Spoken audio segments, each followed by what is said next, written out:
Hello guys and welcome to yet another video of me flying historical battles. Yeah, well, I'm done flying for tonight, so I guess I upload this same night, so you'll have a couple of them to rejoice. I'm flying with a Mark 9 Spitfire. Most people right here in the game say that this plane is not good enough. Well, let me tell you this: in historical battles, this thing rocks. There's a lot of criticism about this plane. I don't get it for real. I mean, I have to admit this. I have only flown this plane 2 times, and you're going to see both battles. And in historical battles, of course, in arcade, I have flown this plane a lot. But well, results speak for themselves. You're going to see this. So first battle is in Ruhr against the Germans. I'm actually going close to a couple of guys from the 303 squadron. These guys, I have heard they are pretty good, and they are. So when I spotted them going in close formation, well, I come close to them and climb it up to the same altitude. Here I see they are going for that Bf-109 and leaving that P-47 alone. So I'm going to focus on the P-47. It's as easy to see as well, you don't want everyone on the same guy. So this guy is engaged. Okay, I'll go for the P-47 who's diving.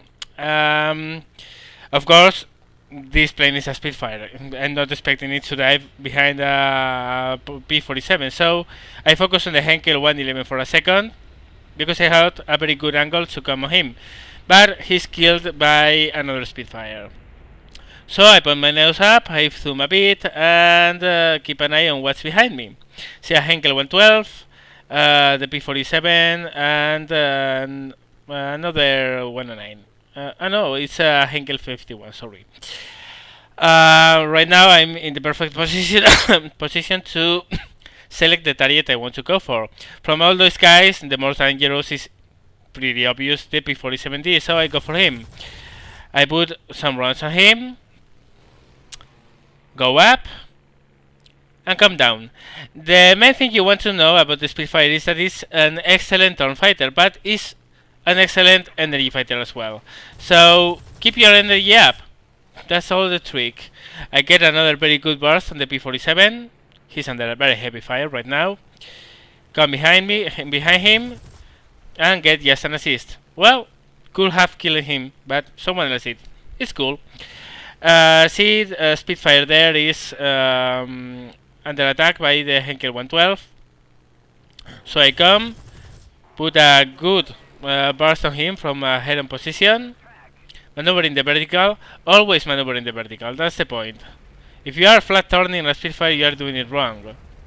It's a good turner. Doesn't mean you should be turning all the time in it. So you see, I'm flying it like I would fly a Bf-109, and it shines in this role. So I go for the Henkel. The Spitfire is actually calling for help.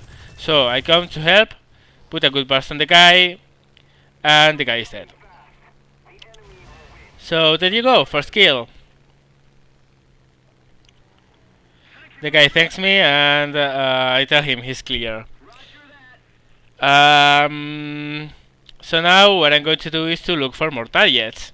I have spent a lot of my ammunition, my 20mm ammunition right now, but I know I still have enough to put the heart on someone else. I spot a Spitfire firing like mad, so I'm ME410, and I see a Bf-109 coming very close to him. So I tell him on chat, always remember, there's nothing more OP than teamwork. Call the targets on your teammates. Call your intentions. Call the threats. The 109 actually didn't go for the Spitfire because he delayed the move. So I also tell him, no disregard. I told you there was a Bf-109 you, but there's no reason to be worried because he's no longer on you. So I call the target for people to engage him.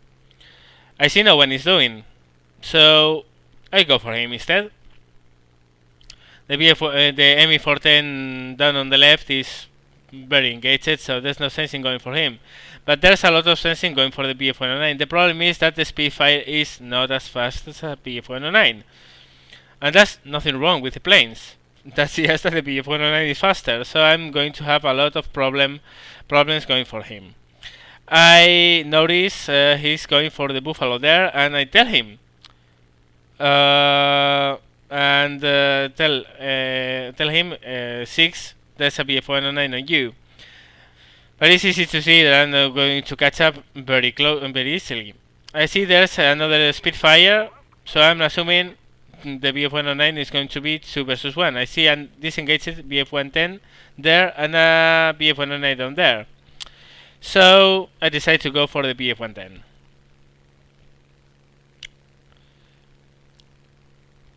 Which is actually going to be a very easy target, but I tend not to kill easy targets, don't ask me why. It's not that I miss him, but I don't kill him, that's the whole point. He's actually climbing and not moving, so it's a perfect target for me. So I come close, hold my fire until being in a proper range. I put a lot of hits on him, but I don't kill him. Oh well. Shit happens. I get friendly shot by another guy. Well, shit happens, nothing serious. Thankfully, no damage. Another very strong burst on him. And even more 7.7 millimeters on him, but no, I simply don't get the killing blow. So that's unfortunate. There's another guy going on him. He gets on fire. I dive behind because I see he's regaining control, and I'm worried for a second he's going to disengage. But there are more targets incoming, so there's no use in going for a flaming Bf-109. I leave him alone and concentrate myself on the Bf-109. I still check on the 110 just in case, but yeah, he's dead, which is cool. I'm a little bit pissed off, I'm not going to lie, because I didn't actually get him. And I should have, but well, no, you don't always get the killing blow. What are you going to do? I see a Higer Wellington with a 109, and I tell him on chat if he's in trouble, just dive because I'm here and I'm ready to help. But there's not going to be such problem. The Bf-109 is going to not go for the Wellington. I assume he's maybe slow on ammo and doesn't have enough 20 millimeters. I ask for help because I am assuming he's going to dive on me. And I actually don't understand why he doesn't. But in the end, he doesn't. So, yeah. He's higher. There's no sense in going up for him because he's going to have it easy if he gets me slow enough and dives on me. Still checking, just in case. You don't want the guy to come just by surprise. And I spot the Bf-109 down there. That's the same guy that the 303 squadron guys went for at the start of the battle. So I'm pretty surprised that the guy is still alive. So I tell the Blenheim, come to me, because I'm able to give you cover, but he's on fire, so he's probably dead.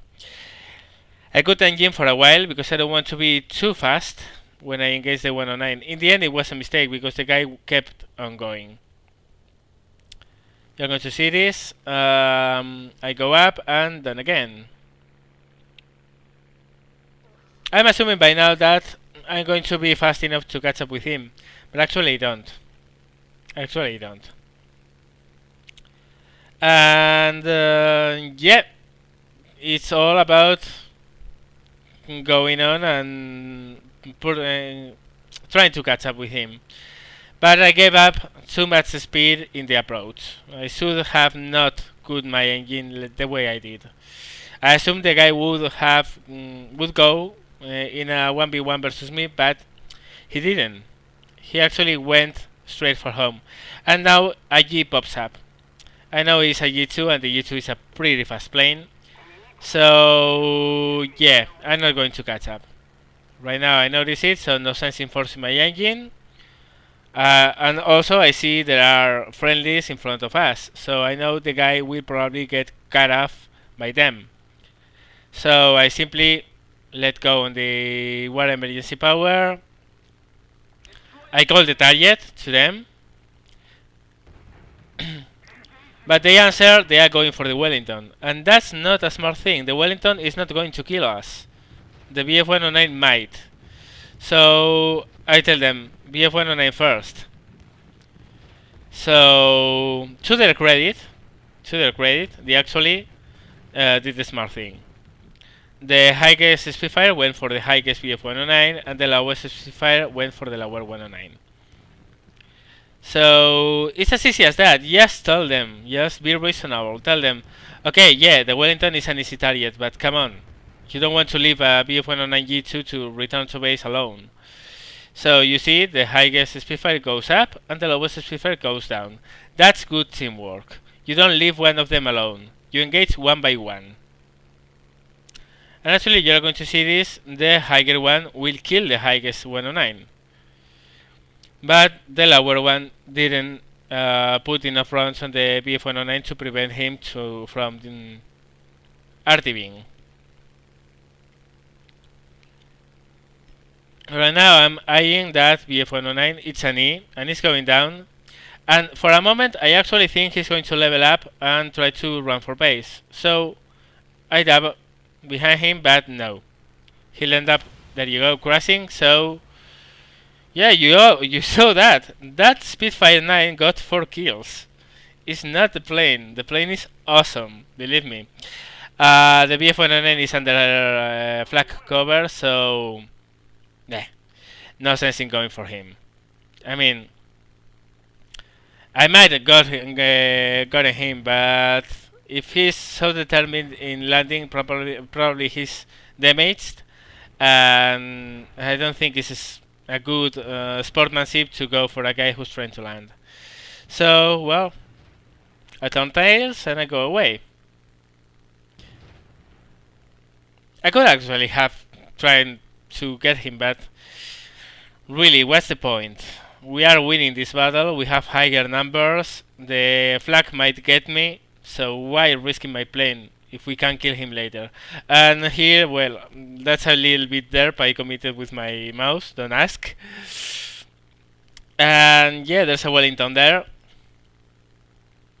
which is going to be killed, there you go, by that Spitfire.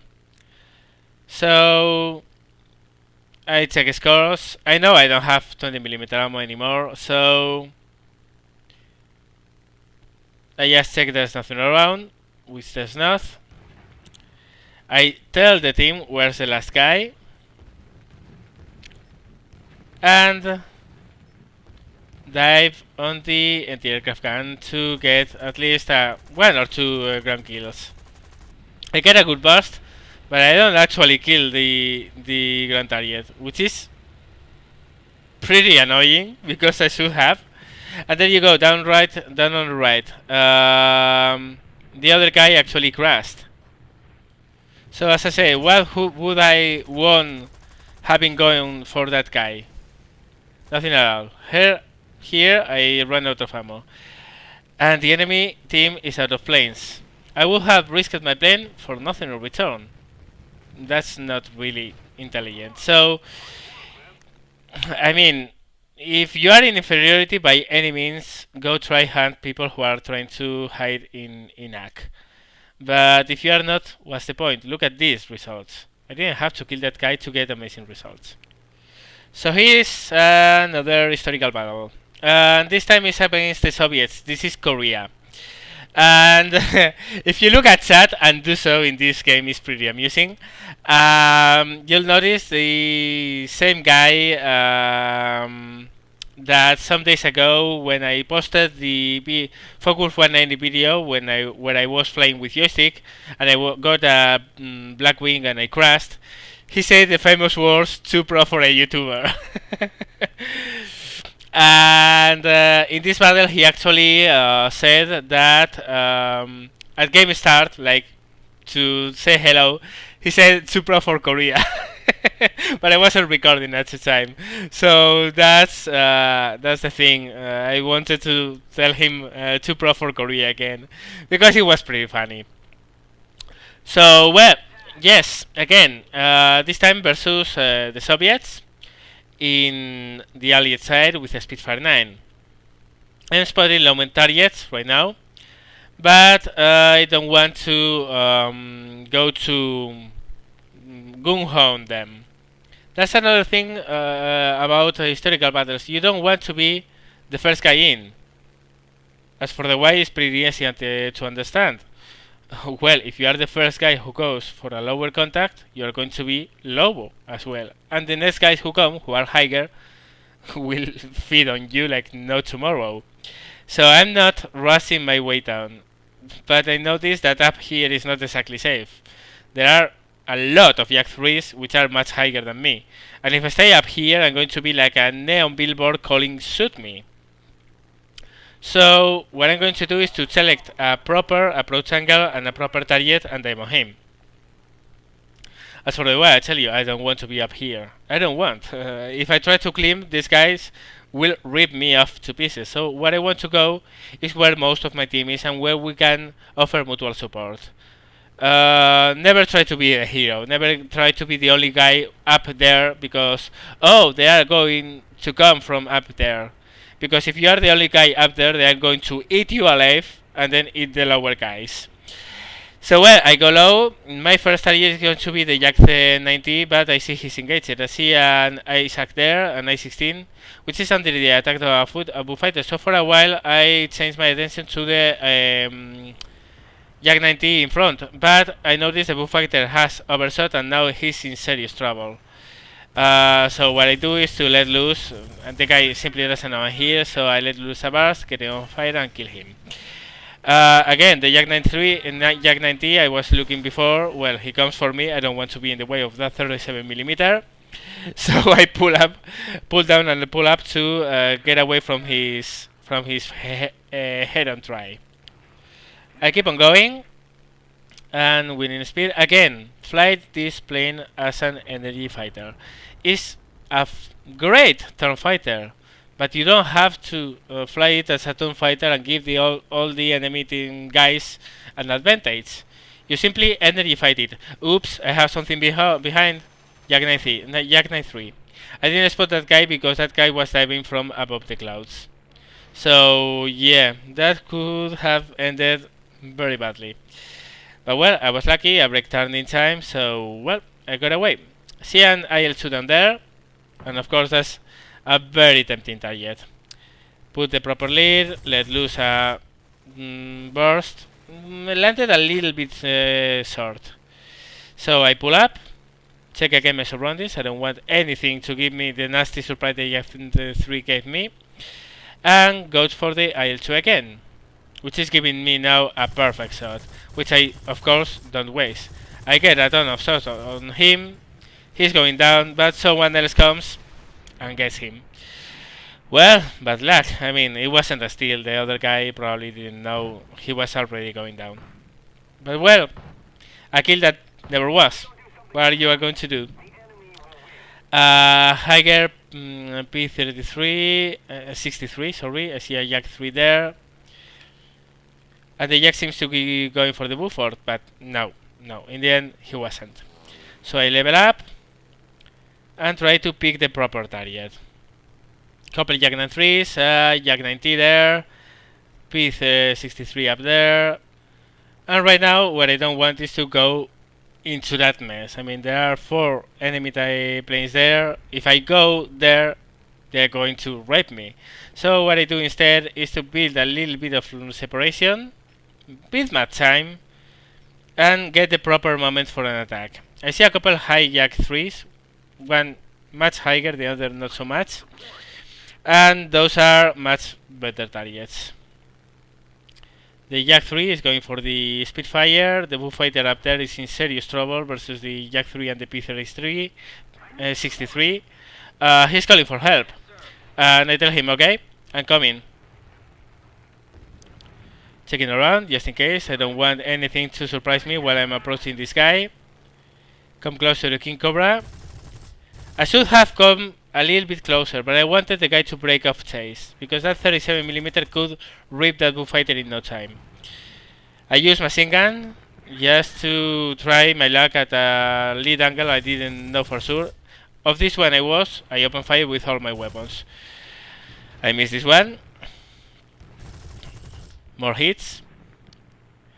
By now, it's easy to see the guy has a left wing which is damaged. The way he's rolling and the way he's maneuvering is a dead giveaway. He's very damaged.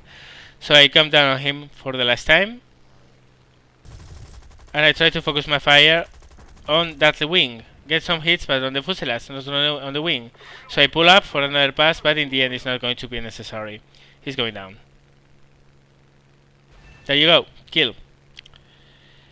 And now I'm very low in ammunition, and I know it. The ammo counters are already wearing red for the machine guns, and the cannon I have expended for, I mean, all the ammo. Still, I don't want to come back to base right now, because there's a bullfighter which is in serious trouble. I see a Yak-3, which is closer to me, a Yak-3, which is more away, and the Yak-90. So the immediate problem is that Yak-3, the farthest one, because he's in the tail of the bullfighter. And I want... There you go. He has already spotted me and he's brake turning. But, well, now is when you want to turn. When you have a guy against the corner. This guy is cornered. He simply can't shake me off. Why? Because I'm a better turner. The Yak-3 really turns very well. But I do turn better. And here you are going to see a lot of psychological work on my side. Not right now. When it comes, I'll tell you. In the meantime, I have put a pretty good burst on him. He's got a leaking engine, he's losing coolant, and probably he's gotten a pink engine by now, and the engine is going to be worse as the time goes by, because he's leaking coolant. So, I'm not in a rush. I have very few ammo and I want to make every shot count. So I go for high probability... Ooh, that bullfighter. I go only for very high probability shots. And not rushing it. I know there's no other enemies close. I don't have to go like mad for him. I simply stay calm. And oh gosh, the bullfighters. Really, those guys were pushing it a lot. So, what I told you, I just been in my time waiting for the proper moment to open fire. Because I only have, I think, less than 100 rounds. So the moment is coming close and closer. There you go. I only have 54 rounds, but I hit with them. I didn't kill him, but I hit with them. So what happens now? I'm empty. I don't have... Ooh, the bullfighters. I don't have any ammo left. But the other guy doesn't know it. I do know it, but no one else does.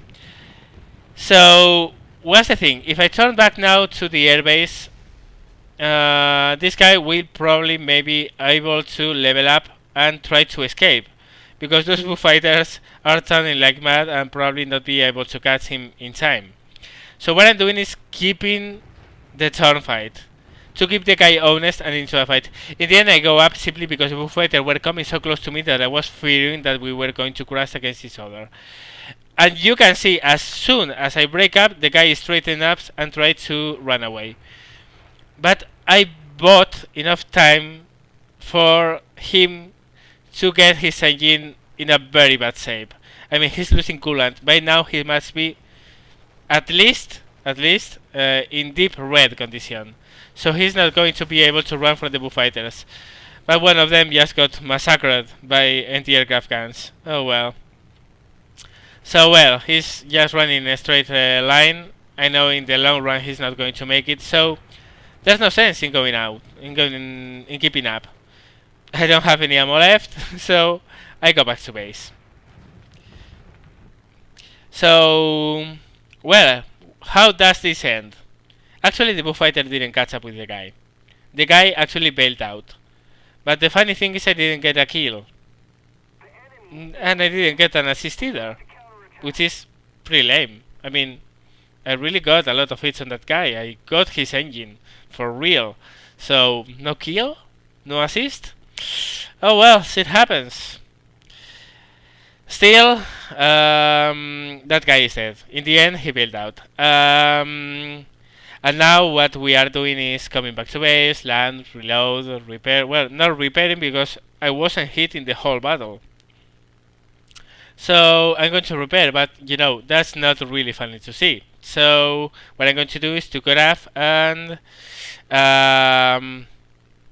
bring the end of the game, but because by the time I take off again, the battle is almost over, and actually nothing else happens until the game ends. So there you go, the game is ended. I really don't know why people say the Spitfire 9 is so bad.